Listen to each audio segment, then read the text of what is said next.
तो यहाँ पे 2016 आई थिंक सारे विराट कोहली फैंस के लिए it is one of their favourite years. Of course यार, for all Indian cricket fans भाई मतलब जो one of the most iconic peaks I have ever witnessed. ये 2016, 17, 18 यहाँ पे जो हमें पीक दिखने वाली थी विराट कोहली की in this 3 years, I think हमने हाँ we have not seen that before. जो नंबर्स उनने पुट अप करे वो एकदम अनरियल थे यहाँ पे। एंड एक्चुअली में यहाँ देखो, जो तुमने टेस्ट की बात करी, पिछले 2 साल में जब से वो कप्तानी कर रहे थे टेस्ट में, नंबर 7 से नंबर 1 पे वो ले आए थे इन 2 साल के अंदर टीम को।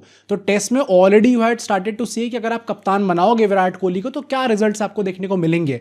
एंड इस साल T20 world cup India host कर रहा है, तो there were a lot of expectations. आप चाहे कुछ भी कह लोगे, क्या T20 हमारा बेस्ट फॉर्मेट था उस टाइम पे, नहीं था, but the expectations were skyrocketing and debatable था because IPL was also at its peak ना। और दूसरी बात ये भी कि अगर घर पे आ रहे हैं, हम लोग पहला वर्ल्ड कप जीते थे and by that time T20 का गेम इंडिया के हाथ से उतना भी नहीं निकला था जितना भी अर्ली 2020s में निकल चुका था, जो हम ह्यूमिलिएट होने लगे। That was a gone case 2122 world cup उस टाइम पे वी वर स्टिल मतलब not so far behind the train. And in fact अभी हम अपनी प्लेइंग 11 की बातें करेंगे जो खिलाई गई थी। विजनरी प्लेइंग 11 थी वो एक सेंस में। धोनी को क्रेडिट देना पड़ेगा इस बात के लिए। सीएसके के जो उनके इनिशियल साइंस थे कप्तानी के, इनिशियल क्या भाई, अब तो ट्रॉफी जीत चुके थे भाई। पहले वो इंडिया से वर्ल्ड कप जीते, फिर सीएसके से जीते हैं वो। चलो हाँ तमीज पर यहाँ पे तमीज नहीं। तो फेवरेट्स हम लोग इसलिए भी कहा जा रहा था क्योंकि विराट कोहली का अनरियल फॉर्म था। जो टॉप 3 हम लोग कहते थे, शिखर धवन, रोहित शर्मा, विराट कोहली, ये तीनों बहुत अच्छे फॉर्म में थे। तो आपको लग रहा था ये लोग तो अकेले ही चेस कर जाएंगे भाई सारे टोटल्स।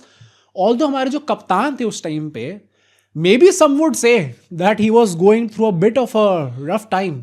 एंड वो अभी आने वाले वर्ल्ड कप के हम जब बातें करेंगे मैचेस, आपको दिखेगा आपको, क्योंकि आईपीएल से सर उनकी जो फ्रेंचाइज थी, जो बिलवड फ्रेंचाइज थी, वो 2 साल के लिए बैन हो चुकी थी।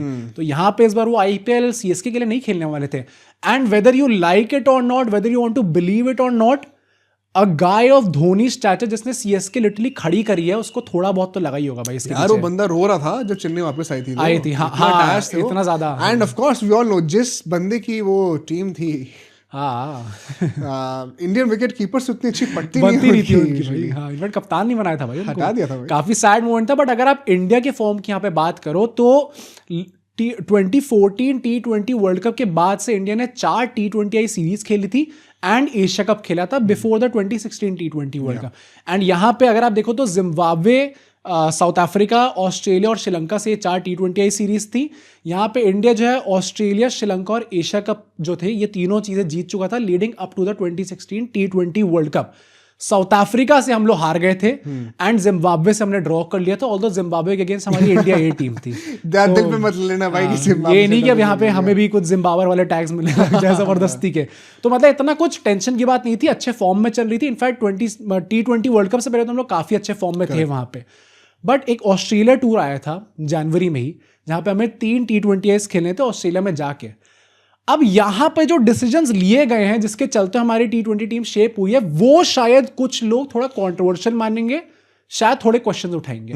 तो एक बार उसकी भी जरा बात कर लेते हैं, क्योंकि इस टूर में this was 6 weeks before the world cup, सिर्फ 1.5 महीना पहले, यहां पे हार्दिक पांड्या और बुमराह जैसे यंग टैलेंट्स का, जो कि आईपीएल में धूम मचा रहे थे, 6 हफ्ते पहले वर्ल्ड कप से आप उनका डेब्यू करवाते हो। Visionary move I would once again say भाई। आज की डेट में हमारे टीम के 2 सबसे critical players apart from the batters of course भाई, मतलब तुम बुमराह हटा दो, हमारी bowling lineup looks different. Hardik Pandya हटा दिया तो पूरी टीम का बैलेंस गया भाई। हाँ, नहीं ये बात तो है, धोनी को इस बात पे क्रेडिट जाना चाहिए। Why am I saying this is a bit controversial is because आपने सिर्फ 6 हफ्ते पहले ये चीज करी। थोड़ा यहाँ ईशान किशन आ गए थे, एक्सपीरियंस मैट प्लेयर, तो हम सवाल उठाने लग गए थे भाई वहां पे। अभी आप वर्ल्ड कप की भी बातें शुरू करेंगे भाई, आप मैचेस में डिसीजन सुनना को जिसे धोनी कर सकते हैं, थोड़े only he can get away with that also. आज की डेट में कोई कप्तान ऐसा कर देगा ना भाई, हम लोग भाई तुम लोग उतर जाओगे अपने घर से। भाई लोगों ने कोहली को नहीं छोड़ा जब वो ऐसे सब डिसीजंस ले रहे थे। को धोनी से मत कंपेयर। अरे यार मैं कहां कर रहा हूं तुम लोग, क्यों भाई, दिस इज गोइंग, भाई let's not make everything this is supposed to be a good podcast of Virat Kohli, let's not make fun of Virat Kohli right now. यहां पे आप देखो तो इस सीरीज में आप एकदम से आशीष नेहरा का भी कमबैक कर दिया था, जो कि काफी टाइम बाद टीम इंडिया में वापस आए थे। And he came back in the name of experience कि हमें T20 वर्ल्ड कप में जाते हुए थोड़ा एक्सपीरियंस चाहिए होगा। स्पेसिफिकली मैनेजमेंट को जो नई बॉल से वो हरकतें करते थे वो उनको बड़ी पसंद आई। एंड ऐसी चांदी लगी आशीष नेहरा की कि he is still one of the rare guys जिनको एक्चुअली में एक अच्छा फेयरवेल मिला है। मिल गया अल्टीमेटली, लोगों को फेयरवेल नहीं मिल पाता। सचिन तेंदुलकर तो आशीष नेहरा ही थे जिनको मिला अल्टीमेटली यहाँ पे फेयरवेल, कोहली को नहीं मिल पाया। तो यहाँ पे आशीष नेहरा आ गए थे। सिमिलरली युवराज सिंह भी अब एकदम से after the 2014 T20 world cup final जो मतलब हॉरेंडस गया था उनका, he had not played a single T20 आई, अब वो डायरेक्टली टीम के अंदर उनका वापस। कह रहा हूं भाई Yuvraj is a man of comebacks. इनका सेकंड लास्ट कमबैक था, इसका लास्ट कमबैक होना था चैंपियंस ट्रॉफी में अगले साल। मतलब he is a man of comebacks, but मतलब आई थिंक जैसा T20 वर्ल्ड कप हमारा गया फिर ultimately some people might even question, and यहाँ पे भी लोग क्वेश्चन इसलिए उठा रहे थे क्योंकि अगर आप देखो तो अभी भी याद है आपकी वही थी कि फाइनल में क्या करा था इस आदमी ने, is he really going to make a comeback now in the team. कुछ लोग सोच रहे थे कि धोनी के दोस्त हैं इसलिए उनको वापस लें, भाई सोच रहे हो धोनी के दोस्त हैं और आप कहते हैं कि धोनी की वजह से निकाल, बाद में कुछ और ही होता है। प्लस क्योंकि ऑलरेडी मिक्स में मनीष पांडे और अंबाती रायडू जैसे प्लेयर्स थे जो लोग सोच रहे थे कि इनसे पहले युवराज सिंह से पहले इनको लाना चाहिए टीम के अंदर, तो यहाँ पे युवराज सिंह के ऊपर सवाल थे।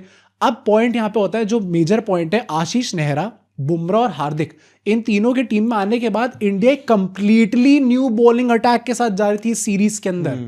मतलब इमेजिन किया वर्ल्ड कप से 6 हफ्ते पहले अपना पूरा बॉलिंग लाइनअप ही चेंज कर दो, and that is precisely because management को भुवनेश्वर कुमार एंड हमारे मोहित शर्मा इनकी बॉलिंग से बहुत ज्यादा इंप्रेसिव थे नहीं। उमेश यादव मोहित शर्मा तो 15 का वर्ल्ड कप भी खेले थे। उमेश यादव वाज वन जिसको आप कह सकते थे ला सकते थे, बट उनके आईपीएल में फॉर्म अच्छा नहीं चल रहा था। मोहम्मद शामी भाई मतलब जब भी उनकी बात करते किसी वर्ल्ड कप के दौरान ही वाज इंजर्ड, वो रिकवरी कर रहे थे। तो यहाँ पे कंप्लीटली न्यू बॉलिंग अटैक के साथ हम लोग इस सीरीज के अंदर गए थे। ऑल्दो आप कह सकते हो दैट गैम्बल पेड ऑफ, क्योंकि हम लोग श्रीलंका वाली सीरीज जीतते हैं, ऑस्ट्रेलिया वाली सीरीज जीतते हैं, देन हम लोग एशिया कप भी जीतते हैं।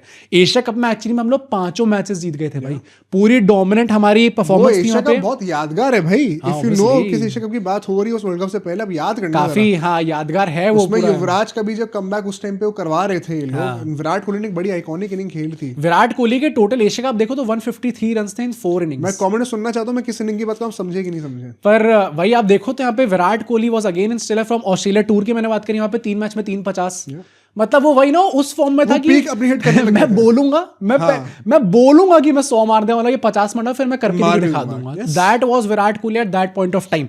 Suresh Raina was actually a very integral part of the team. मतलब वो जो quick fire, impactful 30s 40s उनके नॉक्स आते थे, वो आपको आते ही दिख रहे थे। ऑलराउंडर अभी बात करेंगे हम, जो ने बाद में करके ऑलराउंडर भाई। अश्विन जडेजा का भी जो डुओ था, आपको लग रहा था कि भाई this is the best spin Duo that you could have in the team. White ball cricket में आई थिंक ये जो 2-3 साल थे ये इनके पीक थे, इसके बाद तो डिसइंटीग्रेट होने शुरू हो गए थे, कुलचाने लग गए थे। This were the last few years and यहाँ पे मतलब they were at the peak of their powers. Hardik Pandya भी अभी टीम के अंदर आए थे, बट एशिया कप में उनकी बॉलिंग परफॉर्मेंसेस काफी अच्छी थी, तो आप सोच सकते कि इनको बैक करा जा सकता है आगे। अश्विन तो 2016 में test cricketer of the year थे ना, if I remember correctly. In that Kohli peak पर अगर आप देखो तो अल्टीमेटली जो स्क्वाड निकल के आती है टीम की, मैं आपको स्क्वाड एक बार बता देता हूं। यहाँ पे MS धोनी, शिखर धवन, विराट कोहली, मनीष पांडे, अजिंक्य रहाणे, सुरेश रायना, रोहित शर्मा, युवराज सिंह, रविचंद्रन अश्विन, रविंद्र जडेजा, हार्दिक पांड्या, जसप्रीत बुमराह, हरभजन सिंह भी थे भाई इस टीम के अंदर, मोहम्मद शामी, पवन नेगी भी थे भाई इस टीम के अंदर। ये सारे भाई लोगों को याद है, पुराने प्लेयर्स आ रहे, और आशीष नेहरा, ये हमारी स्क्वाड बन के निकल के आ रही थी। अब यहाँ पे एक्चुअली देखो तो कुछ टॉकिंग पॉइंट्स बन रहे थे, जहां पे उस टाइम पे जो पब्लिक सेंटिमेंट था वो कुछ के साथ था, कुछ के अगेंस्ट था। सबसे पहला तो अगेन युवराज सिंह को क्या आपको टीम के अंदर लेना चाहिए था, ये बात थी वहां पे कि भाई वी आर नॉट श्योर कि बंदा कम बैक कर सकता है। ऑल्दो वो पूरा फेज ही ऐसा था युवराज सिंह का कि वो बाहर होते थे, फिर उनकी फिटनेस वीडियोस आती थी जहां पे वो बंदा ऐसी हाई इंटेंसिटी ट्रेनिंग कर रहा है, एकदम पतला हो गया।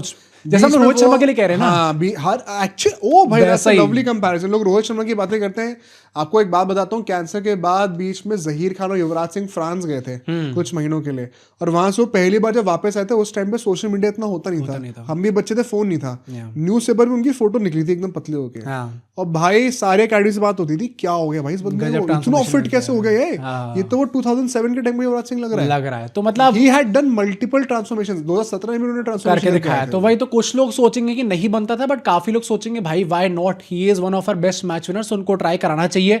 उसका आप देखो तो फिनिशिंग डिपार्टमेंट आपको थोड़ा ऊपर नीचे लग रहा था, क्योंकि धोनी इन T20 is Was he really that good? ये आपको देखना पड़ेगा। प्लस हार्दिक पांड्या भी नए नए आए टीम के अंदर, तो क्या आप उनके ऊपर उस लेवल पे बैंक कर सकते हो इन T20 वर्ल्ड कप, क्योंकि प्रेशर काफी ज्यादा होगा, तो थोड़ा आपको फिनिशिंग डिपार्टमेंट थोड़ा डाइसी लग रहा था। वो देखा भी हम लोग, देखा भी। फिर ऑब्वियसली जो हमारे 3-4 साल से प्रॉब्लम चलती आ रही थी, आगे भी 2-3 साल तक चली, are over dependency on the top 3, वो भी आपको क्लियरली दिख रही थी कि जिस दिन शिखर धवन, रोहित शर्मा और विराट कोहली नहीं चले, क्या इस टीम में दम है कि ये अपने बल पे मैचेस निकाल लेगी। जिन लोगों ने अभी क्रिकेट देखना शुरू करा, आप इतने ब्लेस्ड हो ना, क्योंकि बीच में हम लोग ऐसे वहम में रहा करते थे इंडियन फैंस कि सारे बायलैटरल्स में ऐसे डोमिनेट कर रहे हैं कि टॉप 3 के बाद बैटिंग ही नहीं, हमें लगता है हम तो रन देंगे और वो एक बुरा दिन आता था और उसमें हमारा पूरा मिडल ऑर्डर एक्सपोज होता था। 2019 मतलब that is the proof of that कि अल्टीमेटली क्या हमें झेलना पड़ा। Now I can not even relate to that era. अब तो हमारा तो मिडिल ऑर्डर देखो, अगर कंप्लीटली डिफरेंट टैग्ड हर जगह एक्चुअली में। अभी और T20 तो भाई वर्ल्ड कप में आप देख रहे हो क्या तो चल हर रहा है, बंदे ने टेस्टिंग करी है चल रहा है यहाँ पे। प्लस बॉलिंग में भी आप कहोगे थोड़ी बहुत अनसर्टेनिटी थी, क्योंकि बुमराह नए नए आए थे यहाँ पे। आशीष नेहरा आप कुछ भी कह लो, एक्सपीरियंस लेके आ रहे, but he was an ageing player, he was not at the peak of his power. Shami भी अभी वो जस्ट इंजरी से आए हैं, ऑल्दो आशीष नेहरा का tournament was not that bad भाई, एक्चुअली में economy wise he was crazy in this whole world cup, but थोड़ी अनसर्टेनिटी थी एक्चुअली में। तो इस स्क्वाड के साथ with our flaws, with probably our strong points as well, हम लोग इस वर्ल्ड कप में एंट्री मारते हैं। एंड हमारा जो सबसे पहला मैच होना था, यहाँ से हम लोग नेक्स्ट सेगमेंट में चलेंगे हम लोग। मैं एक चीज यहाँ पे कहना चाहता हूँ before entering the first match. अब कई लोगों को लग रहा होगा यार इतनी बुराइयां गिना दी आप लोगों ने। एक्चुअली पता है कि अभी वी आर स्पॉइल्ड बिकॉज हम 2026 की वर्ल्ड कप स्क्वाड देख रहे हैं। इसीलिए मैं कहता हूँ ना, वी डोंट रियलाइज हम लोग अपनी आंखों के सामने क्या बनता हुआ देख रहे हैं। This is history in the making. उस टाइम पे ऑफ कोर्स हमारी टीम उतनी स्ट्रांग नहीं थी, but we were still one of the favourites after all these deficiencies. We were still a top team. तो मैं उस चीज को बहुत क्लियर कर दूं। एंड क्यों क्लियर करना, बिकॉज एक शॉकर लगता है हम लोग को भाई, घर का वर्ल्ड कप है, पहला मैच है, पर उस टाइम पे जो हमारी आज तक भी कई लोग मानेंगे बोगी टीम न्यूजीलैंड से होता है, उस टाइम पे हमने कसम खा रखी थी हम T20 जीत ही नहीं पाते थे न्यूजीलैंड से। और भाई पहला मैच होता है, और यहाँ पे पहले तो मैं आपको प्लेइंग इलेवन बताना चाहता हूँ भाई, जरा डेप्थ की बातें कर ले जो हम करते रहते हैं। रोहित एंड धवन ओपनिंग कर रहे थे, विराट कोहली नंबर 3 पर थे, 4 पे सुरेश रैना, 5 पे युवराज सिंह, 6 पे धोनी, 7 पे हार्दिक, 8 पे जडेजा, 9 पे अश्विन, बुमराह और नेहरा हमारे 2 पेसर। भाई 8 प्रॉपर बैटर्स प्लस अश्विन। उस टाइम पे अश्विन की बैटिंग काफी यूजफुल हुआ करती थी। अभी कुछ मैचेस में उन्होंने बड़े इंपॉर्टेंट कॉन्ट्रीब्यूशंस दिए हैं। तो इतने ज्यादा batting depth plus bowling options आप देखो, बुमराह, नेहरा, हार्दिक, 3 पेसर्स, जडेजा, अश्विन, रैना, युवराज, प्रॉपर ऑलराउंडर से 7-8 बॉलिंग ऑप्शंस है, 8-9 बैटिंग ऑप्शंस है उस टाइम पर। भाई डेप्थ तो आपके पास अभी ये 26 वर्ल्ड कप जैसी है। और लेफ्टीज देखो, हमारे धवन थे, रैना, युवराज, जडेजा, 4 लेफ्टीज, 8 बैटर्स में। Oh damn, perfect combination. क्या टीम बनी थी हमारी उस टाइम। मतलब फॉर्म या प्लेयर्स के आप कैपेबिलिटी क्वेश्चन कर सकते हो कि T20s में कितनी थी, but at least on paper this team was ahead of its time. भाई टेम्पलेट तो गजब मेंटेन करके रखा था पूरा। बट इसके बाद जब पहला मैच आता है न्यूजीलैंड के अगेंस्ट, इस पूरे वर्ल्ड कप में इंडिया ने यूजुअली थोड़ी सी ऑफ बीट पिचेस पे खेला था, बहुत ज्यादा out and out high scoring नहीं थी। अगर आपने वंस इन क्रिकेट रिसेंटली देखना शुरू करा है, आप कहोगे इससे ज्यादा घटिया, नकली, बोरिंग मैच। अरे इनको बैटिंग करनी नहीं आती है। अगर यही पिचेस अभी बन जाए ना, तो ब्रॉडकास्टर्स आए कंप्लेंट कर देंगे क्या कर रहे हो, फाइन लगा देंगे भाई, तुम पैसे रिफंड करो हमारे। क्योंकि न्यूजीलैंड का जो पहला मैच था, न्यूजीलैंड सिर्फ 127 रन मार पाती है। एक स्लो पिच पे मैच था यहाँ पे, एंड वहां पर मैं बताऊं, कोरी एंडरसन ने 42 बॉल्स पे 34 मारे थे। 42 बॉल्स पे 34, टेस्ट नहीं। पर वो उन्होंने गेम सेविंग इनिंग खेली थी। एंड में उन्होंने थोड़े रन बचा दिए थे, वरना इंडिया और जल्दी रैप अप कर दी थी। अब पॉइंट क्या, इंडिया बैटिंग करने के लिए आती है, इजी टारगेट है। First game home world cup, India 43 for 7 हो जाती है। ये तो मतलब आई डोंट इवन रिमेंबर मैंने लास्ट टाइम ये ऑल आउट अप्रोच के साथ भी हमारे 2026 की कब देखा था ये। जो आजकल लोग डरते हैं ना कि यार ये इतना ज्यादा देखो तगड़ा तो है बहुत, छक्के तो बहुत मस्त मारते हो यार लोग, पर वो जब एक दिन बुरा आएगा तो हमें एंकर की जरूरत पड़ेगी। उस टाइम में बस एंकर्स भरे पड़े थे और 43 for 7 हो गए थे हम। अब देखो पिच की तो बात है ही, बट वो ये ना कि टीम में भी थोड़ी ऊपर नीचे कमियां थी, which is why this current team is so special. मैं प्लग इन करता रहूंगा बार-बार ये देखो। अब यहाँ पे 43 for 7 हो जाते हैं, एंड हमें हराया किसने अल्टीमेटली, स्पिनर्स ने। ब्रेंडन मैकलम के एक भाई थे जिनको नहीं पता है, नेथन मैकलम, तुम्हें याद है? हाँ, वो क्रिकेट एक्स के कार्ड्स में थे ना, ओह, मुझे उससे याद है काफी। नेथन मैकलम हमारे इस सोधी एंड सैंडनर जो भी दो खेल रहे हैं, स्पिनर्स ने नचा दिया था एंड अल्टीमेटली इंडिया 43 for 7 से 79 ऑल आउट। 79 all out. आप घर के वर्ल्ड कप में पहला मैच इस तरीके से हार रहे हो। उसमें भी पता एंड में 30 रन की पार्टनरशिप धोनी अश्विन ने करी, बन गई थी। हाँ, नंबर 9 पे Ashwin, saving grace for India. वरना तो 49 ऑल आउट हो गए होते भाई, but this was crazy humiliating. 49 all out हो गए होते भाई। अरे यार, नहीं हुआ ना। ठीक है भाई, मैं इंडिया के लिए खुश हूँ कि नवे जबरदस्ती में प्लग इन करना जरूरी है आरसीबी का। किस साल हुए थे आरसीबी? 49 ऑल आउट, अब याद नहीं है मेरे को यार, 17-18 में हुई है मेरे, 17 में हुई है मेरे ख्याल से। 2016 में तो वरना विराट कोहली 17 में नहीं हुई शायद, 15, 16, 17 में से किसी एक में। भाई अगर 16 में हुई है तो फिर तो विराट कोहली मतलब डिप्रेशन में ही जाते हैं। याद नहीं आ रहा है कि वर्ल्ड कप भी हार गए, आईपीएल फाइनल भी हार गए, 49 पे ऑल आउट होकर आदि हर चीज इस साल करवा दो मुझसे। आइकॉनिक डेट मेरे क्लब की मैं भूल कैसे गया, बट हाँ भाई काफी सैड था। बट भाई again the worst possible way to start a home world cup campaign was this. मतलब पब्लिक भी थोड़ा होने लग गई थी कि भाई आप ऐसे कैसे खेल सकते हो, इतना इररिस्पांसिबली आप कैसे खेल सकते हो। इंटरेस्टिंग बात पता है, उस टाइम पे सुपर 10 करके हुआ करता था। हाँ। 2 ग्रुप्स में 5-5 टीम थी और हमारे ग्रुप में तगड़ी टीम्स थी भाई। न्यूजीलैंड तो थी ही थी, अभी ऑस्ट्रेलिया से भी एक मैच होना था और पाकिस्तान तो ऑफ कोर्स डालनी पड़ेगी, उनकी रेलेवेंसी उस बात की है। तो इंडिया जो पहला मैच हार गई ना, उसके बाद प्रेशर आ गया था कि हमें दूसरे तीसरा मैच तो जीतना ही पड़ेगा, वरना सेमीफाइनल का स्पॉट खतरे में हो जाएगा, क्योंकि 5 में से 2 ही टीम जाने वाली थी। तो अगला मैच आता है पाकिस्तान से भाई, और पाकिस्तान से मैच हो भी गा रहा है ईडन गार्डन। अब भाई आर या पार कटाई वाली बात हो गई थी एंड यहाँ पे क्राउड में आ गए सचिन तेंदुलकर और इमरान खान, और प्रेशर और आ गया भाई। और हो गई ऊपर से थोड़ी सी बारिश भी। मैच हो गया 18 ओवर का। मुझे भी ये मैच इतना विविडली याद है ना, बारिश होती है, पिच के जो रिपोर्ट थी ना उस टाइम पे, वो ऐसा नहीं था कि बॉल पूरी ऐसे से घूमने वाली है, decent fightable total to bat on था यहाँ पे। और मुझे याद है बारिश के बाद पिच पे ऐसी नमी आ गई थी। एक जडेजा का एक और स्पेसिफिकली याद है, बॉलिंग कर रहे थे, बॉल इतनी टर्न होती है, राइट हैंडेड बैटर जो खड़ा रह गया बस, और कमेंटेटर्स कह रहे वो भाई इतना टर्न कहाँ से आ गया, ये कैसे हो गया, वो कैसे हो गया। पाकिस्तान ने मर मर के 118 रन बना दिए एंड 18 ओवर में 118 रन एक्चुअली में कुछ भी नहीं है। 108 बॉल में 118 रन है सिर्फ आज के स्टैंडर्ड से। उसमें भी उन्होंने लास्ट के 5 ओवर में 50 समथिंग रन स्कोर करे थे, तब जाके इतना पहुंच पाए वो। शोएब मलिक वगैरह ने थोड़ा सा एंड में सपोर्ट कर दिया था। बट इंडियन टीम मतलब उस टाइम पे वही लग रहा था कि still it was a very good total two chase, ऐसा कोई प्रॉब्लम नहीं होने वाली थी। इनफैक्ट यहाँ पर बुमराह और हार्दिक जो हमारे 2 नए यंगस्टर्स थे उस टाइम पे, अब तो लेजेंड्स बन चुके हैं, सबसे एक्सपेंसिव वही थे। एक बहुत बड़ा सब प्लॉट था इस वर्ल्ड कप का, अश्विन का अंडर यूटिलाइजेशन। इस मैच में उनको पूरे 4 ओवर नहीं कराए गए थे ऑन अ पिच जो कि उनके लिए बनी हुई थी। ओ डैम भाई। एंड मुझे याद है बीच में पूछा भी गया था कि आपसे ओवर नहीं डलवाएगा, आगे जाके भी 2 मैचेस आएंगे जो उनसे बॉलिंग ही नहीं करी उतनी। मतलब ये अश्विन का अंडर यूटिलाइजेशन मैंने कोहली कप्तानी में तो बहुत सुना था, पर भाई ये धोनी कप्तानी में चल रहा था। होम वर्ल्ड कप मतलब 23 वर्ल्ड कप में भी उनका सिर्फ एक ही मैच का यूटिलाइजेशन हुआ था।